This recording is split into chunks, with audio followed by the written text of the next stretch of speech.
बिस्मिल्लाहिर्रहमानिर्रहीम। अस्सलातु वस्सलामुन अलैका या रसूलल्लाह सल्लल्लाहु ताला अलैहि वसल्लम।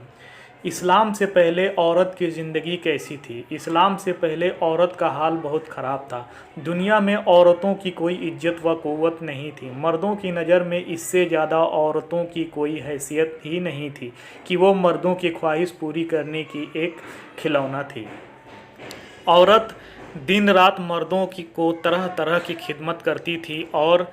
तरह तरह के कामों से यहाँ तक कि दूसरों की मेहनत मजदूरी करके वो जो कुछ भी कमाती थी वो भी मर्दों को दे दिया करती थी। मगर जालिम मर्द भी इन औरतों की कोई कद्र नहीं करते थे, बल्कि जानवरों की तरह इनको पीटते थे। जरा जरा सी बात पर औरतों के कान नाक काट लिया करते थे और कभी कत्ल भी कर डालते थे। अरब के लोग लड़कियों को जिंदा दफन कर दिया करते थे और बाप के मरने के बाद उसके लड़के जिस तरह बाप की जायदाद और सामान के मालिक हो जाया करते थे, इसी तरह अपने बाप की बीवियों के मालिक बन जाया करते थे और इन औरतों को ज़बरदस्ती लड़कियों को बनाकर रख लिया करते थे।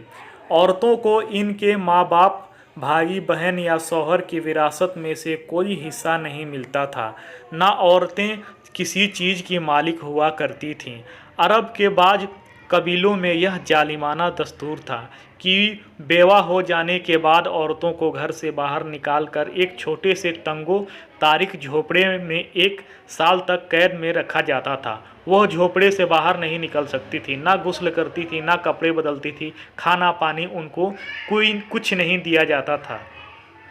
बहुत सी औरतें तो घुट घुट कर मर जाती थीं और जो जिंदा बच जाती थीं तो 1 साल के बाद इनके आंचल में ऊँट की मेगानियों डाल दी जाती थी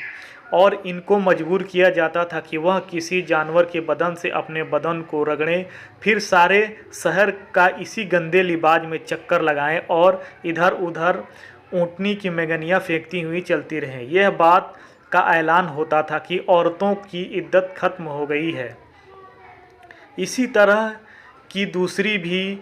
तरह तरह की ख़राब और तकलीफ़ों देह रस्में थीं जो गरीब औरतों के लिए मुसीबतों और बलाओं का पहाड़ बनी हुई थीं और बेचारी मुसीबत की मारी औरतें घुट घुट कर और रो रो कर अपनी ज़िंदगी के दिन गुजारती थीं। हिंदुस्तान में वो बेवा औरतों के साथ ऐसे जैसे दर्दनाक जालिमाना सलूक किए जाते थे कि जिनकी सोच सोच कर कलेजा मुँह को आ जाता है। हिंदू धर्म में हर औरतों के लिए फ़र्ज था कि वह ज़िंदगी भर किस्म किस्म की खिदमतें कर सकें, पति पूजा, शौहर की पूजा करती रहें और शौहर की मौत के बाद उसकी चिता की आग के शोलों पर जिंदा लेटकर सती हो जाएं, यानी शौहर की लाश के साथ जिंदा औरत भी जलकर राख हो जाएं। गरज पूरी दुनिया में वो बेरहम और जालिम मर्द और औरतें ऐसे ऐसे जुल्म सितम पे पहाड़ तोड़ते थे कि इन जालिमों के दास्तान सुनकर एक दर्दमंद इंसानों के सीने में रंजो गम से दिल टुकड़े टुकड़े हो जाता है। इन मजलूम और बेकस औरतों को मजबूरी व लाचारी का ये आलम था कि समाज में ना औरतों के कोई हुकूक थे, ना इनकी मजलूमियत पर दादो फरियाद के लिए किसी कानून का कोई सहारा था। हजारों बरस तक ये जुल्म सितम की मारी दुखियारी औरतें अपनी इस बेबस और लाचारी पर रोती बिलबिलाती और आंसू बहाती रहीं, मगर दुनिया में कोई भी इन औरतों के जख्मों पर मरहम रखने वाला और ना इनकी मजलूमियत के आंसुओं को पोंछने वाला दूर दूर तक नज़र नहीं आता था। न दुनिया में कोई भी इनके दुख दर्द की फरियाद सुनने वाला था, न किसी के दिल में इन औरतों के लिए बाल बराबर भी रहमो करम का कोई जज्बा था। औरतों के इस हाले जार पर इंसानियत रंजो गम से बेचैन और बेकरार थी, मगर इसके लिए इसके सिवा कोई चारा कार नहीं था कि वो रहमते खुदावंदे का इंतज़ार करें कि गैब से कोई ऐसा सामान पैदा फरमा दे कि अचानक सारी दुनिया में एक अनोखा इनकलाब नमूदार हो जाए और लाचार औरतों का सारा दुख दर्द दूर कर का बड़ा हो जाए। और जहाँ तारीख था, जुल्मत कदा था, सख्त काला था, कोई पर्दे से क्या निकला कि घर घर में उजाला था। اور اسلام کے بعد جب ہمارے حضور پیارے نبی محمد مصطفیٰ صلی اللہ تعالیٰ علیہ وسلم خدا کی طرف سے دین اسلام لے کر تشریف لائے تو دنیا بھر کی ستائی ہوئی عورتوں کا قسمت کا ستارہ چمک اٹھا، اور اسلام کی بدولت ظالم مردوں کے ظلم و ستم سے کچلی اور روندی ہوئی عورتوں کا درجہ اس قدر بلند بالا ہو گیا کہ عبادت و معاملات بلکہ زندگی اور موت کے ہر مرحلے اور ہر موڑ پر عورتیں مردوں کے دوست کھڑی ہو گئی اور مردوں کی برابری کے درجے پر پہنچ گئی۔ مردوں کی طرح عورتیں کے بھی حقوق مقرر ہو گئے اور ان کے حقوق کی حفاظت کے لیے خداوند قانون آسمان سے نازل ہو گئے، اور ان کے حقوق دلانے کے لیے اسلامی قانون کی ماتحتی میں عدالتیں قائم ہو گئی، عورتوں کو مالکانہ حقوق حاصل ہو گئے۔ چنانچہ عورتیں اپنے مہر کی رقموں اور اپنی تجارتوں، اپنی جائیدادوں کی مالک بنا دی اور اپنے ماں باپ، بھائی بہن، اولاد اور شوہر کی وراثتوں کی وارث قرار دی گئیں۔ غرض وہ عورتیں جو مردوں کی جوتیاں سے زیادہ ذلیل و خوار اور انتہائی مجبور لاچار تھیں، وہ مردوں کے دلوں کا سکون اور ان کے گھروں کی مالکہ بن گئی۔ چنانچہ قرآن مجید نے صاف صاف لفظوں میں اعلان فرما دیا، اللہ نے تمہارے لیے تمہاری جنس سے بیویاں پیدا کر دیں تاکہ تمہیں ان سے تسکین حاصل ہو، اور اس نے تمہارے درمیان محبت و شفقت پیدا کر دی۔ اب کوئی مرد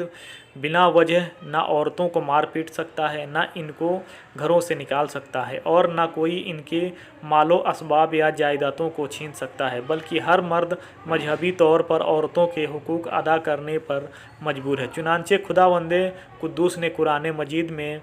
فرمایا کہ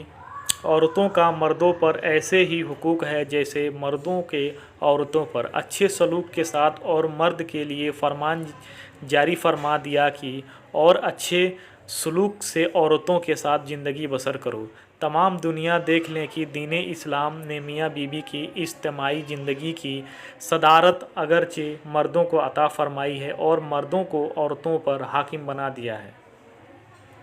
تاکہ نظام خانہ داری میں اگر کوئی بڑی مشکل آن پڑے تو مرد اپنی خودداد طاقت و صلاحیت سے اس مشکل کو حل کر دے۔ لیکن اس کے ساتھ ساتھ جہاں مردوں کے کچھ حقوق عورتوں پر واجب کر دیے، وہاں عورتوں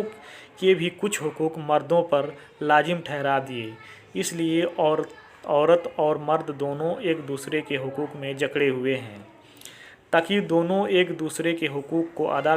کر کے اپنی اجتماعی زندگی کو شادمانی و مسرت کی جنت بنا دیں، اور نفاق و شقاق اور جہنم سے ہمیشہ کے لیے آزاد ہو جائیں۔ عورتوں کو درجات و مراتب کی اتنی بلند منزلوں پر پہنچا دینا، یہ حضور نبی رحمت صلی اللہ تعالیٰ علیہ وسلم کا وہ احسان عظیم ہے کہ تمام دنیا کی عورتوں اگر اپنی زندگی کی آخری سانس تک اس احسان کا شکریہ ادا کرتی رہیں، پھر بھی وہ اس عظیم و شان احسان کی شکر گزار کے فرض سے سبک دوش نہیں ہو سکتی۔ تمام دنیا کے محسن اعظم حضور نبی کریم صلی اللہ تعالیٰ علیہ وسلم کے شان رحمت کا کیا کہنا۔